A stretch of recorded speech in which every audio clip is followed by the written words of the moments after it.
Welcome back. In this video, we will talk about Weblogic Log Configuration and Log Management.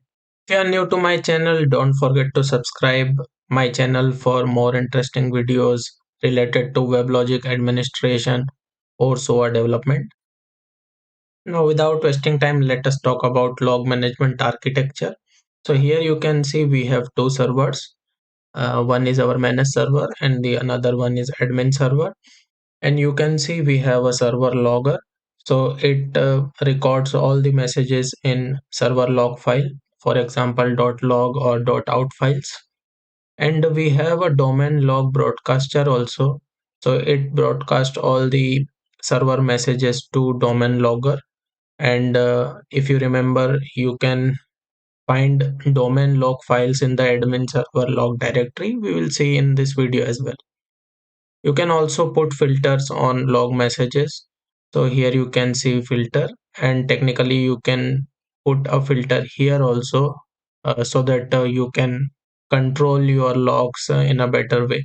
In the admin server, similarly, we have server logger, which logs admin server logs into .out files or .log files in the admin server, and it also broadcasts admin server messages to a domain logger.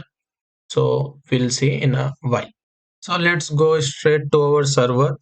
So we are in our admin server log directory. You can see this is our domain home and this is admin server logs. And you can see we have .log file for the admin server along with our .out file. And you can also see access logs here. And this one is our domain log file, which we saw in the previous diagram. Similarly, if you go to manage server log directory, you will see a .log file, .out file, diagnostics log. So these diagnostics logs are based on ODL framework. Also see how to configure the rotation for diagnostic log. So please don't skip the video. Now we'll see various configuration parameters which we can do from the admin console. So first we'll see configuration for our domain logs, and for that you can go to domain, and here you can go to logging. So here you can see the log file name. So this path is admin server log directory. If you want to change this one, you can take a log and change this path. Here we have some parameters for rotation. So it is size based rotation. You can also select time based rotation, or if you don't want to rotate, you can select none. So size based rotation means if the file is more than 5 MB, it will rotate a file. And this is mainly configured so that a file is small and can be handled easily. And let's say you want to rotate these files based on time, you can select by time, and you can mention at what time you want to rotate these files. You can rotate every 24 hours, or you can rotate log files every hour, and so we'll select by size, and 5000 is equal to 5 MB. Limit number of retained files is checked here. It means it will retain 100 files, and if there are more than 100 files, it will delete the oldest file.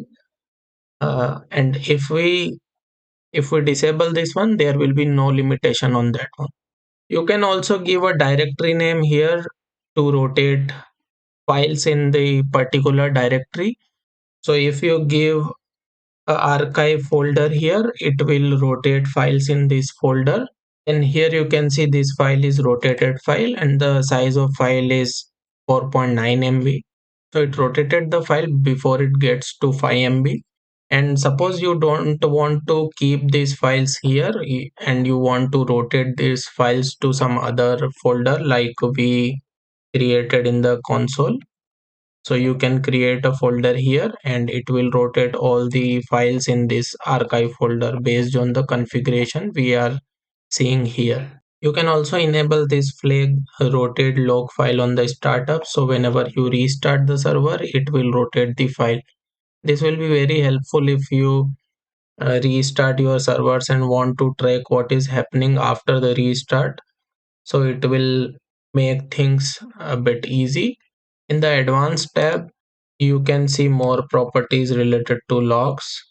So here we have date format pattern. So if you want to change the date format pattern, you can change this value. And this is the memory buffer size. So whenever buffer is having 8 kilobytes, it will push those logs into log file. So if your environment is pretty busy and it is writing logs pretty quick, you can increase this value. And if your environment is having very less traffic, you can decrease this value so that your log propagation will be very fast based on this. Now let's go to manage server logs, and here also you can see we have a logging tab, and similarly we can give our log file name here. If you want to change, you can change this value. Similarly, we have log rotation type, and we can give rotation directory here. And in the advanced tab, we get more properties to configure. So this is our severity level for all the log destination. It is set to info. If you want more verbose logs, you can set it to trace. And if you want to limit your log generation, you can set it to warning. So whenever some warning is there, it will print, otherwise it will skip. So I'll keep it to default. If you scroll down, you can see redirect standard out logging enabled properties there. So if you select this, whenever some message from the JVM standard output is there, it will redirect to our .log file.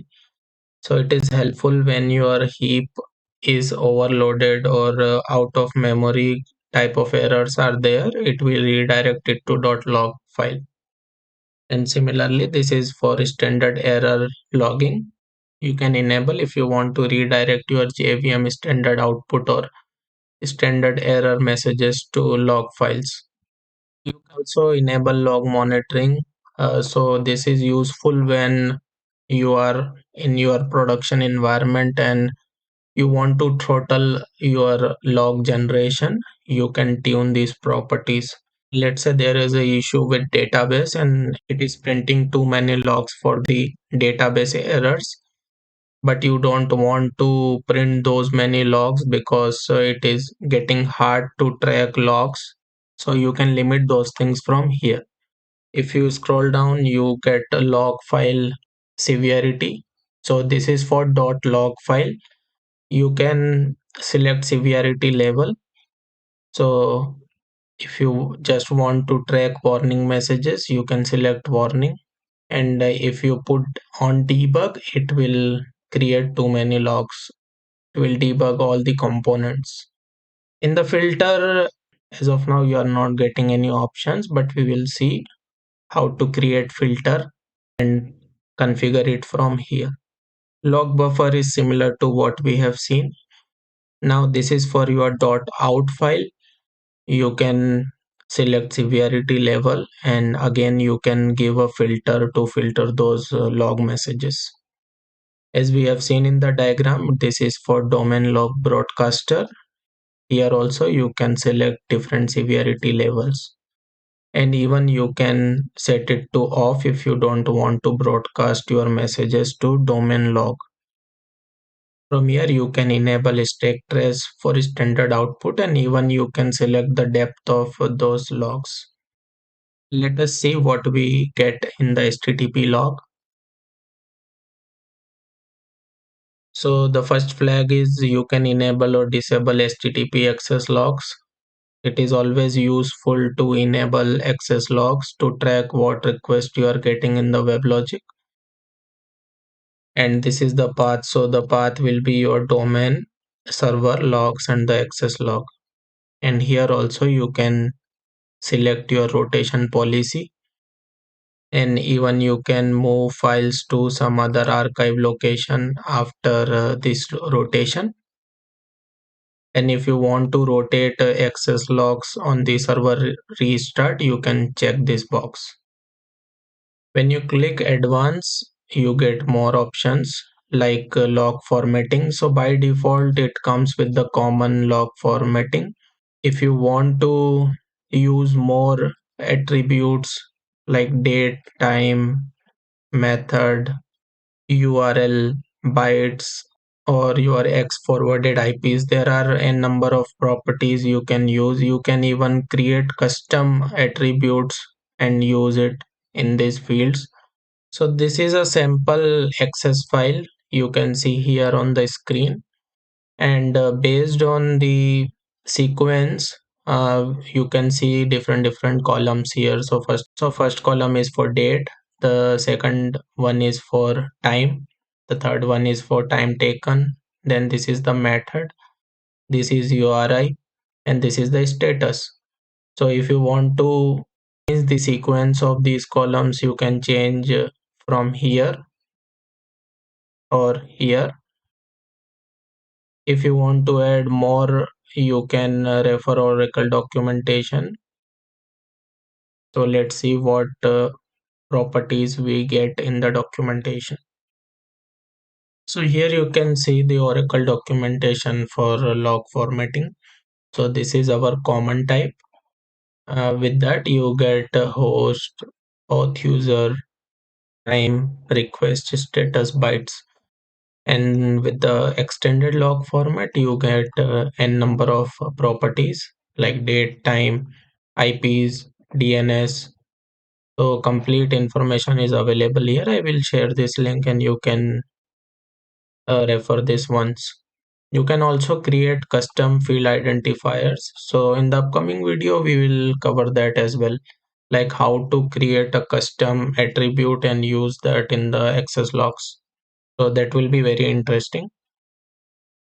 Coming back to our configuration, here we again have log file buffer, which is similar to what we discussed with our domain logs. So if you see there is a significant delay in your access logs, you can probably think to reduce this number so that it will start propagating logs real quick. And you can even take this checkbox to log your time in the GMT format. Similarly, for the data source, you can select pretty much similar properties.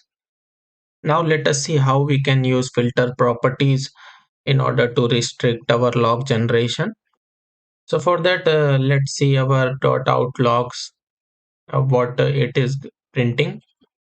So you can see it is printing so many logs, and here you can see the severity. It is notice, warning.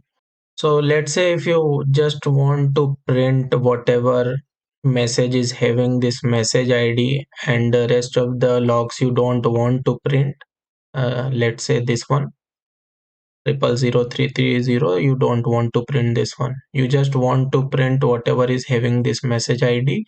So you can create a filter for that. So let us create a filter and see how it works. So let's go to our admin console, and here we will click on domain.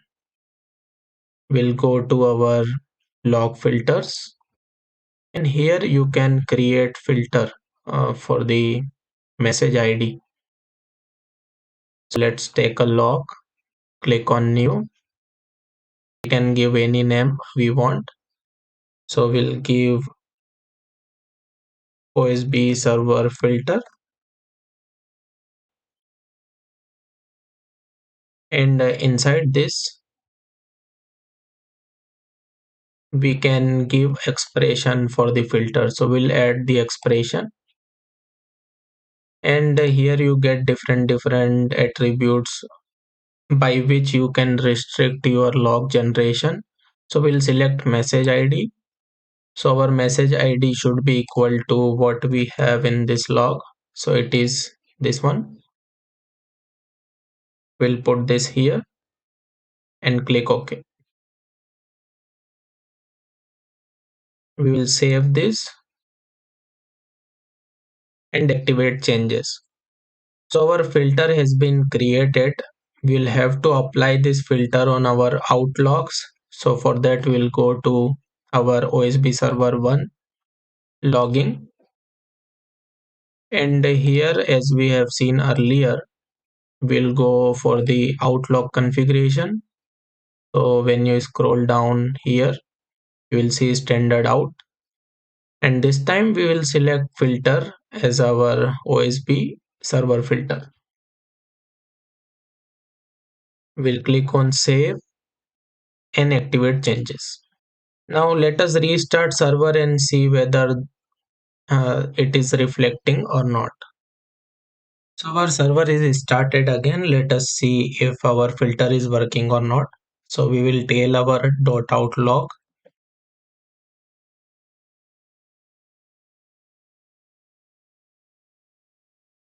And here you can see other than this message ID, we are not seeing any other errors. So our filter is working fine. So in the WebLogic, we have an option to enable the debug for different adapters and components. So if you want to trace any issue, you can enable debug and check the verbose logs for the debugging. For that, you'll have to go to server and then you can go to debug tab. And here you can see we have two scopes. One is default and another one is WebLogic. So in the WebLogic, if you want to debug any JDBC connection issue, you can go to JDBC and enable the debug for connection, or else you can enable debug for entire JDBC. So it will trace all the connection or SQL or any transaction related error messages in the verbose mode. Also, you can enable for JMS or any kind of EJB or messaging bridge, etc. So it is really helpful to debug issues. So guys, don't forget to disable it again, otherwise your logs will be full of debug messages and it can exhaust your disk space. To enable this, you can select it and just click on enable, and for that you'll have to take log as well. As we discussed earlier, we can control retention or rotation of diagnostics logs also, and it is a part of ODL framework. So for that, we can log in into EM console and can go to the server log configuration. For that, you'll have to go to server. Let's say you want to configure it for OSB server 1. You can right click here and you will be able to see log configuration. So go to log configuration and here you can see root logger is there. So we'll discuss log levels later. First, we'll go to ODL handler. So click ODL handler and here you can see we have a configuration for diagnostic log. So if you want to edit, you can select and edit. So currently it is size based rotation policy. You can edit and you can see what is the configuration there. So as per the configuration, it is rotating files after 10 MB and maximum it can hold 100 MBs of file. It means it can hold 10 diagnostics files. So you can handle it from here. So if you want to change it to time based, you can utilize this and you can change the policy. So for now, we'll click cancel. Let us go back to log levels and here we get root logger. So expand this one and here we have different classes and different logging levels. So if you want to reduce our logging levels or if you want to increase the logging levels, you can handle it from here. So let us practically see how it works. So for that, I will tail our out logs. So this is our server log. We'll tail this log. And here you can see a warning message for oracle.osb.statistics. So this class you will be able to find in the root logger. So let's see this. So here you can see our Oracle class is there. And when you expand this, you will be able to see oracle.osb. And here we have Oracle OSB statistics. So you can change the logging levels from notification to error in order to reduce it. Or you can also go to the parent class, which is oracle.osb. So if you change it here, it will be applicable for all the child classes. Do remember we have an option to persist log levels state across component restart. So if you click this one and activate the changes, then your changes will be there after server restart. So guys, this is really important to handle your log messages or disable unnecessary logging, because your CPU will be consumed writing all these logs.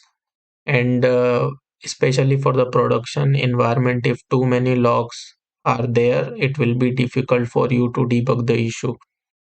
So do check out this section and disable whatever is not relevant for you, especially for the production grade environment.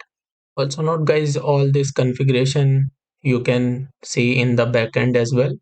So for that you will have to go to domain home, and inside domain home there is a config folder.